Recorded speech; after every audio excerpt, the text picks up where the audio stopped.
acquaintance.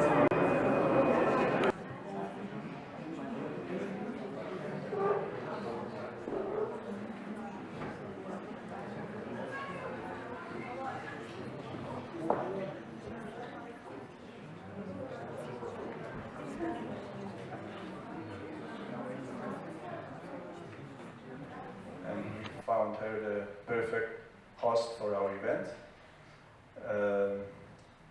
I hope you find it interesting. There's interpretation into Turkish.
This westernization period is very interesting for many countries. You know, for example, if you compare the Topkapı Palace to Dolmabahce Palace, in Dolmabahce Palace you see the first really Western-style tables and chairs and dining rooms, whereas in the Topkapı Palace this French influence, and even some French influence came via Russia, because in Petersburg there was this French cooks that came from France, and you know, for example, we call Rus salatası Russian salad, but it was salade Olivier after the name of the cook who created it in St. Petersburg. So we have lots of cultural exchanges in the modernization and westernization period. We feel that in all countries. And for example, if you go to Greece, for example, they try to get rid of their Ottoman past and try to be very French. So they ended up putting bechamel sauce on almost everything.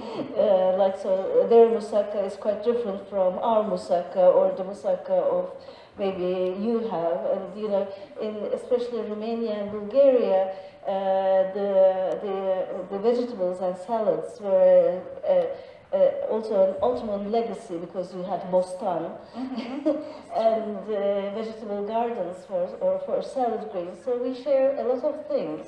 But it is not only in Romania, I think, but also in Turkey, that we were very much influenced by this French movement. And anything we had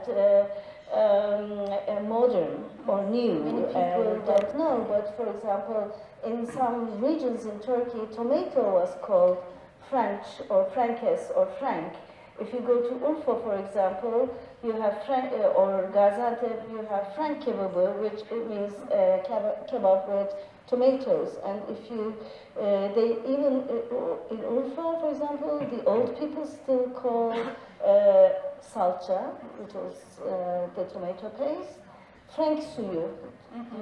So, and the Sephardic Jews in Trace area, for example, they have stuffed tomatoes, and they call it francesianas.